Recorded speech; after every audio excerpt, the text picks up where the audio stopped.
మరియు electronic media మిత్రులకు నమస్కారం. నిన్న గ్రూప్ 1 విషయంలో హైకోర్టు ఇచ్చినటువంటి తీర్పుతోని అంతిమ విజయం ఎప్పుడైనా ధర్మానిదే అని మరొకసారి రుజువైంది. హైకోర్టు ఇచ్చినటువంటి ఒక తీర్పు ఈ రాష్ట్ర ప్రభుత్వానికి, టీజీపీఎస్సీకి ఒక చెంపపెట్టు లాంటిది. ఇది విద్యార్థులు, ఈ రాష్ట్ర యువత, గ్రూప్ 1 యాస్పిరెంట్స్ వాళ్ళ యొక్క పోరాట ఫలితం ఈ తీర్పు. ఇది వారి సాధించినటువంటి ఒక గొప్ప విజయంగా మేము భావిస్తూ ఉన్నాం. అదేవిధంగా ఈ విద్యార్థులకు అండగా నిలిచినటువంటి బీఆర్ఎస్ పార్టీది కూడా ఒక నైతిక విజయం అని చెప్పి మేము భావిస్తున్నాం. ఎందుకంటే ఈ గ్రూప్ 1 పరీక్ష నిర్వహణలో, ఫలితాల్లో, మూల్యాంకనంలో అనేక అవకతవకలు జరిగినాయి. ఇదంతా గందరగోళంగా ఉన్నది, ఏదో గోల్మాల్ జరిగిందని చెప్పి బీఆర్ఎస్ పార్టీ పక్షాన మేము మొదటి రోజు నుండి వాదిస్తూ వచ్చినాం. అయితే ఒక బాధ్యతాయుతమైనటువంటి ఒక రాజకీయ పక్షంగా, ఒక ప్రతిపక్ష పార్టీగా ప్రజల పక్షాన ప్రభుత్వానికి ప్రశ్నలు వేస్తే వాటికి సమాధానాలు చెప్పాల్సింది పోయి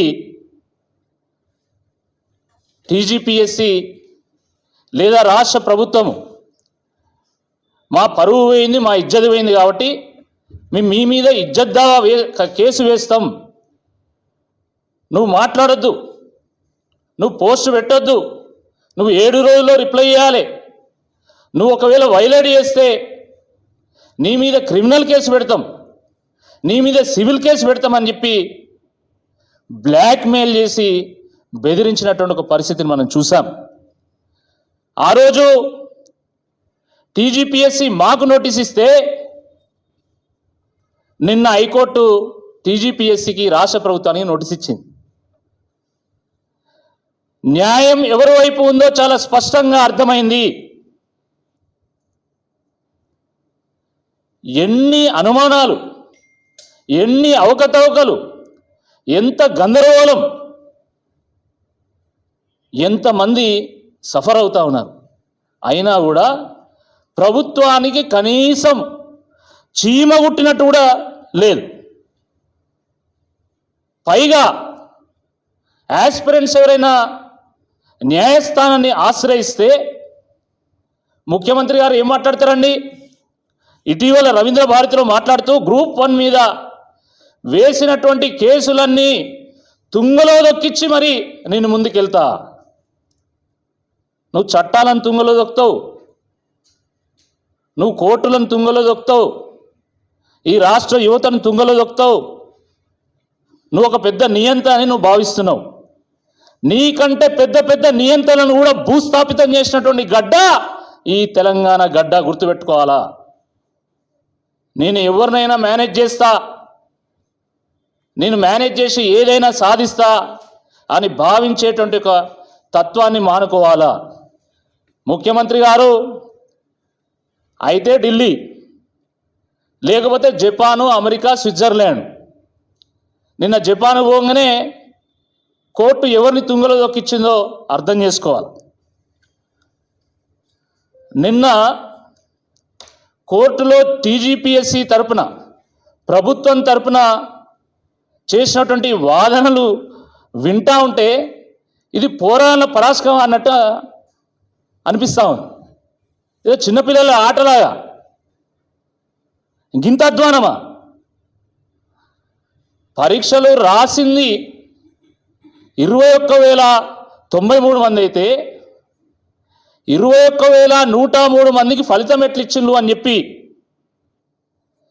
నిన్న కోర్టులో వాదనలు జరిగితే అవి సర్వసాధారణం అని చెప్పి వీళ్ళు చెప్పడం అయితే నిజంగా ఒక ఆశ్చర్యాన్ని కలిగించింది. పరీక్ష రాసిన వాళ్ళకంటే ఎక్కువ మందికి ఫలితం ఎట్లొచ్చిందో చెప్పమంటే అది సర్వసాధారణం. అది ఎట్లా సర్వసాధారణం అవుతుందో ఆ గ్రహాంతర వాసులకు కూడా అంతుచిక్కినటువంటి ఒక రహస్యం ఇది. ఈ మధ్యలో ఒక కాలర్ ట్యూన్ వినబడతా ఉంది. సోషల్ మీడియాలో కానీ తెలియని వాట్సాప్ గ్రూప్లో కానీ మీకు పెట్టుబడి చిట్కాలు ఇస్తే మీ ఖాతాలో ఉన్నటువంటి సేవింగ్స్ని అది తీసుకుపోయేటువంటి సైబర్ నేరగాళ్ళ పన్నాగం అని మనం కాలర్ ట్యూను కాల్ చేస్తే అదే వినబడుతూ ఉంటుంది. ఈ 10 మంది ఎట్లా పెరిగిందంటే ఇది కూడా సైబర్ నేరగాళ్ళ పన్నాగం కావచ్చు, అట్లనే పెరిగిందేమో మరి. టీజీపీఎస్సీ పోయేవాడు అపరిచితుడు ఒక లింక్ పెడితే ఆ లింక్ క్లిక్ చేస్తే ఓ 10 మంది వచ్చి దూరినట్టున్నారు. ఆ 10 మంది ఎవరు, ఎట్లా దూరిండు, వీళ్ళు ఏ లింక్ క్లిక్ చేసిండు? దీనికి సమాధానం కావాలా? దీనికి సమాధానం లేదు. పోనీ మీరు కోటి ఉమెన్స్ కాలేజీలో కేవలం మహిళలతోనే ఎగ్జామ్ ఎందుకు రాయించిండ్రు, అక్కడ పురుషులు ఎందుకు రాయలే అంటే ఎంత ఘోరమైనటువంటి సమాధానం అంటే, ఇక్కడ పురుషులను అలౌ చేస్తే వాళ్ళు పోయి లేడీస్ టాయిలెట్లలో సీసీ కెమెరాలు పెడతారు అని చెప్పినటువంటి ఒక పరిస్థితి. అంటే గ్రూప్ 1 పరీక్ష రాసేటువంటి జెంట్స్ లేడీస్ టాయిలెట్లకు పోయి కెమెరాలు పెట్టేటువంటి అధ్వానమైనటువంటి ఒక పరిస్థితిలో ఉంటారా అండి? వీళ్ళంతా రేపు ఎంఆర్ఓలు, ఎంపీడీఓలు, డిప్యూటీ కలెక్టర్లు, డిఎస్పీలు కావాల్సినటువంటి వాళ్ళు, ఈ రాష్ట్ర పరిపాలనకు దిశనిచ్చేటువంటి వాళ్ళు. అలాంటి వాళ్ళు పోయి సీసీ కెమెరాలు పెడతారా? వాళ్ళు సీసీ కెమెరాలు పెడతారు అనుకోండి, మరి మీరేం చేస్తున్నట్టు? అంటే సీసీ కెమెరా లోపల తీసుకుపోతానా లేదో కూడా చెక్ చేయలేనటువంటి ఒక దయనీయమైనటువంటి ఒక పరిస్థితిలో ఈ రాష్ట్ర ప్రభుత్వం ఉందా?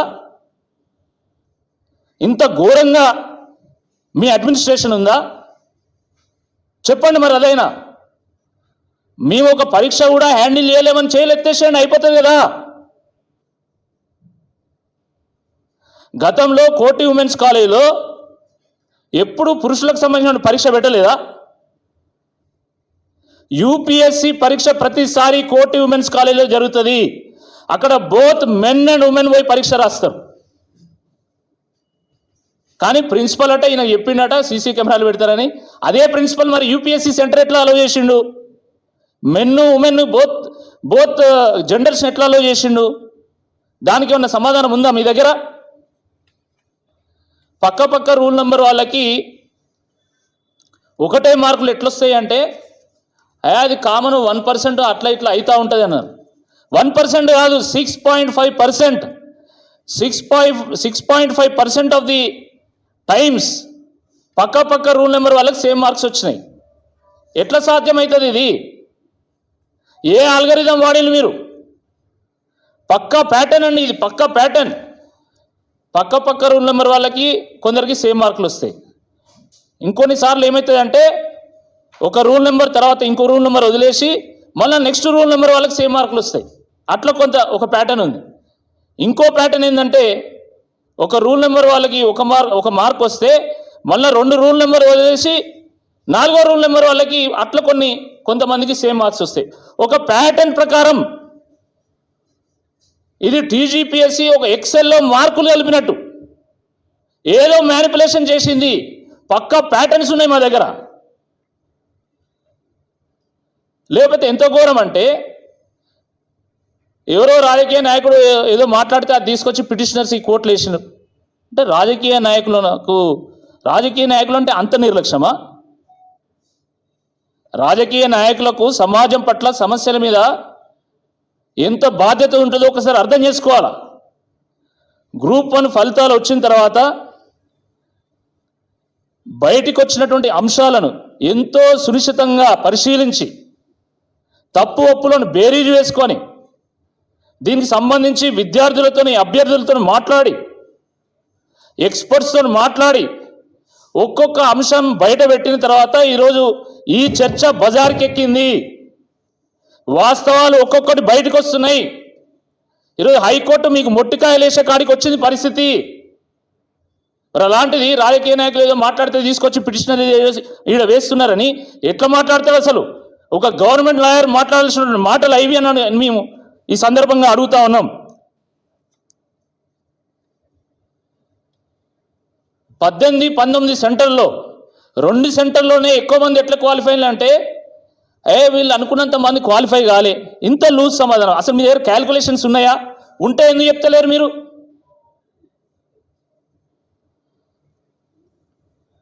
ఒక అమ్మాయిది 480 మార్క్స్ వచ్చినాయి. 480 మార్క్స్ వస్తే రీకౌంటింగ్ పెట్టుకుంటే సుమారు 58 మార్కులు తగ్గించి 422 చేసిండు. ఈమె టీజీపీఎస్సీకి లెటర్ రాసింది, నాకు 422 ఎట్లా చేసిండు, నాకు సుమారుగా 170 ర్యాంక్ వచ్చేది, ఆ మార్క్స్ ఉంటే ఇప్పుడు నాకు 1100 1200 వస్తున్నది ర్యాంకు, ఇది ఎట్లా అయింది అని అంటే అప్పుడు సమాధానం చెప్పలే. ఇప్పుడు మేము ప్రెస్ మీట్లలో మాట్లాడుతూ ఉంటే ఇవన్నీ బయటకు వస్తూ ఉంటే మొన్న ఆమెకు సంబంధించి ఒక ప్రకటన చేసిండు, మేము డిబార్ చేస్తున్నాం, మేము 4G లిస్ట్ మాకు ఇచ్చింది అని చెప్పేసి. అంత గందరగోళం. ఏదన్నా ఒక్క వయలేషన్ ఉంటేనే బయోమెట్రిక్స్ చక్కగా జరగలేదని చెప్పి గత గ్రూప్ 1 ప్రిలిమ్స్ని రద్దు చేసింది కోర్టు. అలాంటి వయలేషన్స్ ఒక 21 ఉన్నాయి, నేను మొత్తం రాసుకున్న 21 వయలేషన్స్ ఉన్నాయి నా దగ్గర. 21 వయలేషన్స్ని పెట్టుకొని మేము తుంగలో దొక్కుతాను, నేను కేసులను తుంగలో దొక్కుతాను, నా ఇష్టం, నేను కోర్టులను కూడా శాసిస్తాను, మేనేజ్. ఏంది నువ్వు అంటే కోర్టులంతే అంత అగౌరవమా? ఇక దేశంలో అసలు అన్యాయం జరిగినోడు ఎవరిని ఆశ్రయించాలో అర్థం లేకుండా చేస్తారా మీరు? అర్థం కాకుండా చేస్తారా? చాలా దుర్మార్గం ఇది. పైగా నిన్న ప్రభుత్వం తరపున లాయరు ఈ పిటిషనర్స్ 20 మంది ఉంటే ఇలా 19 మంది ప్రభుత్వ ఉద్యోగులే. ఈ ప్రభుత్వ ఉద్యోగులందరూ కూడా కంపార్ట్మెంట్ మెంటాలిటీ ఉంటుంది, వాళ్ళు ఉన్నారు కాబట్టి ఇంకోని రానియకుండా మళ్ళీ వాళ్ళే ఉండాలని ప్రయత్నం చేస్తారు అని చెప్పేసి మాట్లాడతాడు. లేకపోతే వీళ్ళ డిపార్ట్మెంట్ లేదో తెలిస్తే ఒకవేళ తప్పుడు డిపార్ట్మెంట్ చెప్తే వీళ్ళ క్రిమినల్ ప్రాసిక్యూషన్కి తీసుకెళ్తా అని మాట్లాడతాడు. వాళ్ళని బెదిరించే ప్రయత్నం. ఒకవైపు యాస్పిరెంట్స్ని బెదిరిస్తారు, ఇంకోవైపు పొలిటీషియన్స్ని బెదిరిస్తారు, మరోవైపు పిటిషనర్స్ కూడా బెదిరిస్తారు. ఇదంతా మళ్ళీ కోర్టు ముందే, జడ్జి ముందే బెదిరిస్తారు. బుల్లింగు, బుల్డోజింగు, బ్లాక్మెయిలింగు, ఇది ప్రభుత్వం చేస్తున్నది. Either you bully or you bulldoze or you blackmail. ఆ రకంగా మీరు అందరినీ దారికి తెచ్చుకునేటువంటి ఒక ప్రయత్నం చేద్దాం అనుకుంటున్నారు. అది సాధ్యం కాదు అని చెప్పి ఈ సందర్భంగా గుర్తు చేస్తూ ఉన్నాను. కొన్ని సెంటర్లో ఎక్కువ ఫలితం ఎట్లొచ్చింది అంటే, ఏ కాంపిటేటివ్ ఎగ్జామ్ పెట్టుకున్నా కూడా ఢిల్లీలో ఉన్న హైదరాబాద్ ఎక్కువ రిజల్ట్ వస్తలేదా, గట్లనే కొన్ని సెంటర్లు ఎక్కువ వచ్చింది అంటారు. ఏమన్నా అర్థం ఉందా అసలు? మీది Telangana public service commission, Telangana state public service commission. ఎంత ప్రెస్టీజియస్ ఆర్గనైజేషన్ ఇది.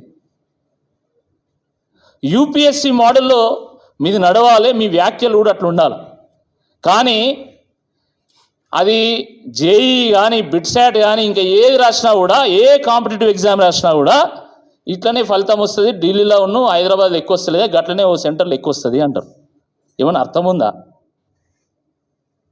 దేశంలో ఎడ్యుకేషన్ పరంగా కొన్ని ముందున్నటువంటి రాష్ట్రాలు ఉన్నాయి, కొన్ని వెనుకున్నటువంటి రాష్ట్రాలు ఉన్నాయి. అది మనందరికీ కూడా తెలుసు. ఉదాహరణకి లిటరసీలో కేరళ టాప్ ఉంటుంది, ఇంజనీరింగ్లో ఆంధ్రప్రదేశ్ తెలంగాణ టాప్ ఉంటాయి.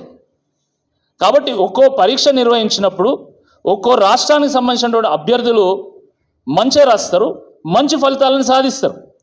కాబట్టి అక్కడ రిజల్ట్ ఎక్కువ ఉంటుంది. కానీ ఇక్కడ అట్లా జరగలే కదా. ఇప్పుడు ఫర్ ఎగ్జాంపుల్ వరంగల్ సంబంధించిన వాళ్ళను, నిజామాబాద్ సంబంధించిన వాళ్ళను వాళ్ళందరినీ తీసుకుపోయి కోటి హ్యూమన్ సెంటర్లో పెట్టలే కదా. అన్ని జిల్లాల వాళ్ళను ర్యాండమ్గా ఈ జిహెచ్ఎంసీ పరిధిలో ఉన్నటువంటి సెంటర్స్లో డిస్ట్రిబ్యూట్ చేసినప్పుడు యావరేజ్ రిజల్ట్ రావాలి. కానీ ఒక సెంటర్ మొత్తం క్వాలిఫై కావడం ఏంది, ఒక సెంటర్లో ఒక్కడు కూడా క్వాలిఫై కాకపోవడం ఏంది? చాలామంది యాస్పిరెంట్స్ ఒక విషయాన్ని గమనించింది. మెయిన్స్ ఎగ్జామ్స్ జరుగుతున్నటువంటి సందర్భంలో నేను మా పార్టీ పక్షాన ఒక ట్వీట్ చేసిన, దేశంలో ఎక్కడ లేని విధంగా అది యూపీఎస్సీ కానీ ఇతర రాష్ట్రాల్లో ఉన్నటువంటి పబ్లిక్ సర్వీస్ కమిషన్స్ కానీ వాటిలో ఎక్కడా లేని విధంగా మెయిన్స్కి ప్రిలిమ్స్కి వేరు హాల్ టికెట్ ఎట్లా ఇస్తారు? దీంట్లో ఏదో గందరగోళం జరగబోతున్నది, ఏదో గోల్మాల్ చేస్తున్నారు. దీన్ని వెంటనే ప్రభుత్వం ఉపసంహరించుకోవాలి. ఒకటే హాల్ టికెట్ నెంబర్ ఇవ్వాలి. ప్రిలిమ్స్కి ఏదైతే మీరు హాల్ టికెట్ నెంబర్ ఇచ్చిందో అదే హాల్ టికెట్ నెంబర్ ఇవ్వాలి అని చెప్పి నేను ఆ రోజు డిమాండ్ చేసిన. ప్రభుత్వం స్పందించలేదు. కానీ దాని ఫలితం ఏంటంటే ఇది, మీరు ప్రిలిమ్స్కి ఒక హాల్ టికెట్ నెంబర్ ఇచ్చిండ్రు, మెయిన్స్కి ఇంకో హాల్ టికెట్ నెంబర్ ఇచ్చిండ్రు. ఎందుకు ఇచ్చిండ్రంటే మీకు కావాల్సిన వాళ్ళందరినీ ఒక దగ్గర చేర్చాలి. చేర్చి కొన్ని జాబ్స్ను గ్యారంటీ చేసుకోవాలి. 6 గ్యారంటీలు తుంగలో దొక్కిన అది అయిపోయింది. కానీ మీకు మాత్రం కొన్ని జాబులు గ్యారంటీ కావాలి. నిన్న మొన్న మీరు చూసలేదా మంత్రులు ఏం మాట్లాడుకుంటున్నారు? కొండ సురేఖ గారు ఏమంటారు, మా మనోడికి జాబ్ కావాలి ఏరోనాటికల్ ఇంజనీరింగ్లో, ఆయన ఇంజనీరింగ్ చేసిండు, మా మనోడికి జాబ్ కావాలి అంటే, ఇది మన చేతిలో పనే కదా, నేను తప్పకుండా చేస్తా అని చెప్పేసి శ్రీధర్ బాబు గారు అన్నారు. గిట్లనే గ్రూప్ 1లో ఏమైనా జరిగిందా, గిలాంటిదే గ్రూప్ 1లో ఏమైనా జరిగిందా అనేటువంటి అనుమానం ఈరోజు కేవలం బీఆర్ఎస్ పార్టీకి కాదండి, రాష్ట్ర యువత మొత్తానికి ఉంది. మీరేమైనా గోల్మాల్ చేసుకున్నారా?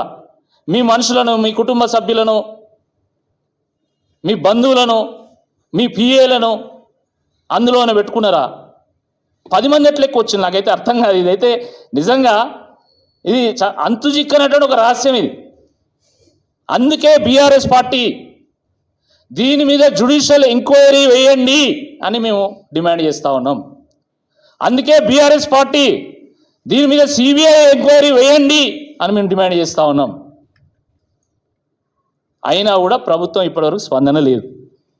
అనంగా పాపం పేపర్లో వాళ్ళు పుంకాలు స్టోరీలు రాసిన తర్వాత, కొంతమంది మేధావులు ఆర్టికల్స్ రాసిన తర్వాత, ఈ యాస్పిరెంట్స్ అందరూ నెత్తినోరు మొత్తుకున్న తర్వాత ఒక రీజాయినర్ పంపింది. ఈ పత్రికల వాళ్ళకి అది కూడా పబ్లిక్ ఏమి ఇష్యూ చేసినట్టు నాకు అనిపించలే. పత్రికల ద్వారా ప్రజలకు వెళ్ళాలనేటువంటి ఒక ప్రయత్నం ఏదో చేసినట్టున్నారు. రీజాయినర్ అన్ని తప్పుల తడకలే, ఒక్కటి వాస్తవం లేదు. ఉర్దూలో 9 మంది పరీక్ష రాసిందని గతంలో అన్నారు, ఇప్పుడు 10 మంది పరీక్షలు రాసిందని మళ్ళీ వాళ్ళే చెప్తారు. ఈ వెబ్ నోట్లు ఏందో, ఈ కరెన్సీ నోట్లు ఏందో ఎవ్వరికి అర్థమైతే లేదు. ప్రభుత్వము ఇప్పటికైనా మొండి వైఖరిని వాళ్ళు వీడాలి.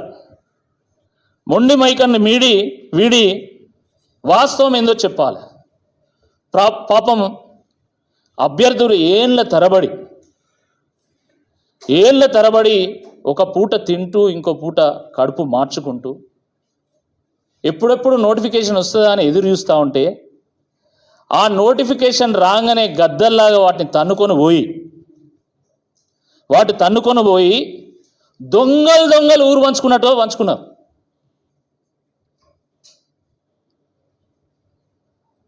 మీలాంటి వాళ్ళకి అర్థం కాదండి. నాకు జాబ్ కావాలంటే నా చేతుల్లో ఉంది కదా, నేను ఇస్తా అనేటట్టు ఉండదు వాళ్ళ పరిస్థితి. ఒక పేద మధ్యతరగతి విద్యార్థులు, అభ్యర్థులు ఒక ప్రభుత్వ ఉద్యోగం కోసం కలగంటారు. వాళ్ళు మాత్రమే కాదు, వాళ్ళ కుటుంబం మొత్తం కలగంటారు. అందుకనే కూలీనాలు చేసి ఉన్న 10 గుంటల భూమి అమ్మి, ఉన్న 100 గజాల భూమి అమ్మి కూడా నా కొడుకు ప్రభుత్వ నౌకరు కావాలి, ప్రజలకు సేవ చేయాలి, నాకంటూ ఒక మర్యాద ఉండాలి ఈ సమాజంలో అని చెప్పి తల్లిదండ్రులు వాళ్ళను అశోక్ నగర్ పంపితే, ఉన్న ఊరును వదిలి మళ్ళీ ఆ ఊరుకు వెళ్ళలేక ఈ అశోక్ నగర్లో ఆ ఇరుకైనటువంటి హాస్టళ్లలో, గాలి వెలుతురు లేనటువంటి గదుల్లో 4-5తోని బెడ్లు షేర్ చేసుకుంటూ వాళ్ళు దినదిన గండంగా గడుపుతున్నటువంటి ఒక పరిస్థితిని ఈ రాష్ట్ర ప్రభుత్వం ఒక్కసారైనా అర్థం చేసుకోవాల్సిందే ఈ సందర్భంగా నేను విజ్ఞప్తి చేస్తూ ఉన్నాను. ఏదో ఆషామాషి వ్యవహారం కాదండి. This is not a fight between BRS and Congress party. This is not a fight between the ruling party and the opposition party. This is a fight for livelihood. This is a fight for meritocracy. మిమ్మల్ని మానవతా దృక్పథంతో చూడమని మేము అంటలేం. ఒక సహజ ధోరణితోని మెరిట్ని encourage చేసేటువంటి ఒక సిస్టమ్ని తీసుకురమ్మని చెప్పేసి ఈ సందర్భంగా మేము కోరుతా ఉన్నాం. Let the merit prevail. Why are you suppressing the merit? Me web నోట్ల పేరు మీద, మీ కరెన్సీ నోట్ల పేరు మీద విద్యార్థుల భవిష్యత్తును మాత్రమే నాశనం చేయడం లేదు, రాష్ట్ర భవిష్యత్తును నాశనం చేసేటువంటి ఒక ప్రయత్నం చేస్తూ ఉన్నారు. దీన్ని ఇప్పటికైనా మానుకోవాల్సిందా ఈ సందర్భంగా మేము విజ్ఞప్తి చేస్తున్నాం. నిన్న చాలామంది సంబరపడ్డారు. నిజంగా నోటిఫికేషన్ 50,000 నోటిఫికేషన్ ఇస్తామనగానే చాలామంది, మేమంటే బీఆర్ఎస్ పార్టీ మా కార్యకర్తలు మేము రాజకీయంగా ఆలోచిస్తాం, కానీ సాధారణ యువత అరే మాకు 50,000 ఉద్యోగాలు వస్తాయి అనుకోగానే మళ్ళీ సిలబస్ మీద కాంపిటీషన్. మొన్నటి దానిక ఎస్సీ వర్గీకరణ పేరు మీద కాలయాపన, ఇప్పుడు సిలబస్ కమిటీ పేరు మీద కాలయాపన. కాంగ్రెస్ పార్టీ అంటేనే కమిటీలతోని కాలయాపన, ఇది అందరూ తెలిసినటువంటి విషయం. మళ్ళీ ఇప్పుడు మళ్ళీ ఇది సిలబస్ పేరు మీద మళ్ళీ 3 నెలలు 6 నెలలు మళ్ళీ పొడిగించాలా అనేటువంటి ఒక దురుద్దేశంతోనే ఈరోజు వాళ్ళందరూ కూడా అంటే ప్రభుత్వం వ్యవహారం చేస్తూ ఉంది. ఈ రాష్ట్రంలో ముఖ్యంగా యువతలో ఈరోజు ఒకటే నినాదం ఉంది, revaluate and recall. Revaluate the group 1 examination papers and recall the Revanth Reddy government. కాబట్టి ప్రభుత్వం ఆలోచన చేయాలా, ఏదో ఒక పరీక్షతోనే ఏదో అయిపోతుంది అనుకుంటే కాదండి. రాష్ట్ర యువతతోని బీఆర్ఎస్ పార్టీతోని పెట్టుకుంటే అది కొరువుతోని తలగొక్కున్నట్టే అవుతుంది. ఫలితం మీరు అనుభవిస్తున్నారు, ఇంకా అనుభవిస్తారు. మళ్ళీ సిగ్గు లేకుండా మాది మోడర్న్ ప్రభుత్వం అంటారు. మోడర్న్ ప్రభుత్వం అంటే మొట్టికాయలు వేసుకునేటువంటి ప్రభుత్వం అని చెప్పి మనకు స్పష్టంగా అర్థమవుతుంది. హైడ్రా మొట్టికాయలు పడ్డాయి, మూసి మొట్టికాయలు పడ్డాయి, లగచర్ల మొట్టికాయలు పడ్డాయి, హెచ్సియు మొట్టికాయలు పడ్డాయి, ఇప్పుడు గ్రూప్ 1 కూడా మొట్టికాయలు పడ్డాయి. పాపం ఆ జడ్జి నిజంగా అంటే మనము జడ్జిమెంట్ మీద వ్యాఖ్య చేయలేము. జడ్జి చాలా ఉదార స్వభావంతో ప్రభుత్వం యొక్క వాదన విన్నారు. ఎవరైనా మనలాంటి వాళ్ళు అనుకోండి, ఏంద్ర బాబు ఈ గందరగోళం ఏంది అని వ్యాఖ్యానించేటువంటి ఒక పరిస్థితి ఉంది. ఇంతకంటే కొన్ని మాట్లాడలేను, కానీ వాస్తవానికి ఇది తప్పకుండా ఈ పరీక్షను కొట్టేసేటువంటి ఒక పరిస్థితి పరీక్ష అండి. నేను మీడియా వాళ్ళందరూ కూడా నేను విజ్ఞప్తి చేస్తున్నాను, ఇప్పుడిప్పుడే అన్ని అంశాలు బయటకు వస్తున్నాయి, వెలుగులోకి వస్తున్నాయి. మీరు తలుచుకుంటే ఇన్ఫర్మేషన్ సేకరించడం పెద్ద విషయం కాదు. మీరు ఇంకా మాకంటే ఈజీగా మీరు ప్రూఫ్స్ సాధించగలుగుతారు. మీ ద్వారా కూడా కొన్ని ప్రూఫ్స్ బయటకు వస్తే ఈ 1000 మంది విద్యార్థులు ఆగమవుతున్నటువంటి విద్యార్థులకు ఒక భరోసాని ఇచ్చినట్టయితే అని చెప్పి ఈ సందర్భంగా విజ్ఞప్తి చేస్తున్నాం. మొన్నటి దానిక పాపం అభ్యర్థులు కోర్టుకు పోవాలంటే కూడా భయపడ్డారు, ఎందుకంటే ఇంటెలిజెన్స్ బేడగా ఉంటుంది. కానీ నిన్న కోర్టు చేసినటువంటి వ్యాఖ్యల తర్వాత ఒక ధైర్యం వచ్చింది. ఇప్పుడు మాకు విద్యార్థులందరూ కూడా మాకు మెసేజ్ చేస్తున్నారు, కాల్ చేస్తున్నారు, మా దగ్గర కొన్ని ఆధారాలనే మీకు ఇస్తామని చెప్పేసి. కాబట్టి విద్యార్థులందరినీ కూడా కోరుతున్నాం, మీ దగ్గర ఏ ఆధారం ఉన్నా కూడా మాకు సబ్మిట్ చేయండి, మేము కూడా మా పక్షాన మేము కోర్టుకు సబ్మిట్ చేస్తాం. తప్పకుండా న్యాయపరంగా అన్ని రకాల పోరాటాలు చేస్తుంది బీఆర్ఎస్ పార్టీ, మీకు అండగా నిలుస్తుంది. ఈ గ్రూప్ 1 యాస్పిరెంట్స్కి ఈ రాష్ట్ర యువతకు న్యాయం జరిగేంత వరకు పోరాట పందాను బీఆర్ఎస్ పార్టీ వదలదు అని చెప్పి ఈ సందర్భంగా నేను గుర్తు చేస్తున్నాను. ధన్యవాదాలు. ఏమైనా ప్రశ్న ఉంటే అడగచ్చు. మీ మీద ఇజ్జత్ కేసు ఇద్దామని చెప్పి మేము నోటీస్ ఇస్తున్నామని చెప్పి వారు చెప్పడం జరిగింది. వారు 7 రోజులు అడిగితే నేను 3 రోజుల్లో రిప్లై చేసిన. మేము 3 రోజులలో రిప్లై చేసినాము, కానీ 7 రోజులలో నువ్వు జాబ్ నోటిఫికేషన్స్ ఇస్తావా అని చెప్పి మేము అడిగినాం. ఎందుకంటే టీజీపీఎస్సీ బాధ్యత అది. ఇప్పటివరకు స్పందన లేదు. మేము రిప్లై ఆల్రెడీ ఇచ్చినాం, కానీ మేము అడిగినటువంటి ప్రశ్నలకు ఇప్పటివరకు సరైనటువంటి సమాధానం టీజీపీఎస్సీ నుండి రాలేదు.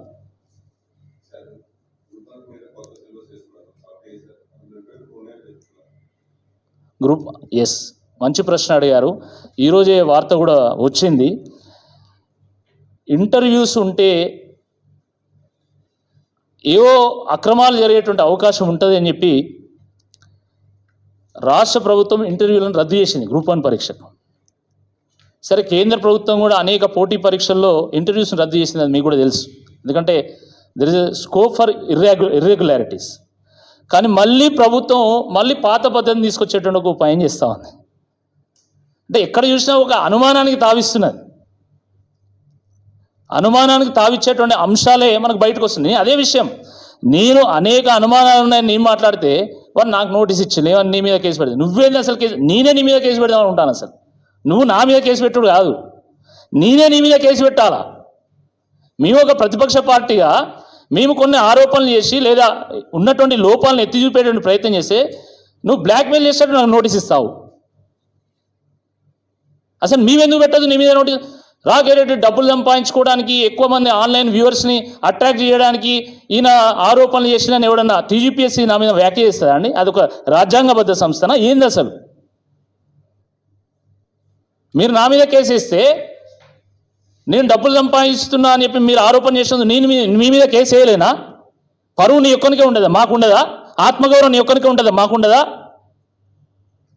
ఏదో పూర్వకాల పరాశకం అయిపోయింది ఇదంతా. నువ్వు బెదిరిస్తే, నువ్వు కేసు పెడితే మేము తగ్గుతామా? తమాషా అనుకుంటున్నారు. ఎట్టి పరిస్థితుల్లో ఏ నోటీస్కి, ఏ కేసుకు భయపడేది లేదు. కౌశల్ రెడ్డి గారు మాట్లాడితే వారి మీద కేసు పెడతా అంటారు. కృష్ణ గారు మాట్లాడితే రోజు కేసులే పాపం ఆయన మీదనైతే. ఈరోజు కవితక్క కూడా మాట్లాడింది దీన్ని రద్దు చేయాలని చెప్పి. ఎంతమంది మీద మీరు కేసులు పెడతారు? అచ్చా పెట్టండి, పెట్టండి. We are ready to bear cases, but let the truth prevail and let the truth come out. కాబట్టి ఇంటర్వ్యూల పద్ధతి ఇది సరైనటువంటి పద్ధతి కాదు. గ్రూప్ 1లో ఎట్టి పరిస్థితుల్లో ఆ పాత పద్ధతిని అవలంబించొద్దు. అది అనేక అక్రమాలకు దారి తీస్తుంది. మళ్ళీ మీ కుటుంబ సభ్యులు, మీ బంధువులు, మీకు తెలిసినటువంటి వాళ్ళని అలా ఇరికిచ్చేటువంటి దానికి ఒక దారి పడుతుంది. కాబట్టి దాన్ని దయచేసి మానుకోవాల్సిందే ఈ సందర్భంగా మేము ప్రభుత్వాన్ని విజ్ఞప్తి చేస్తాం.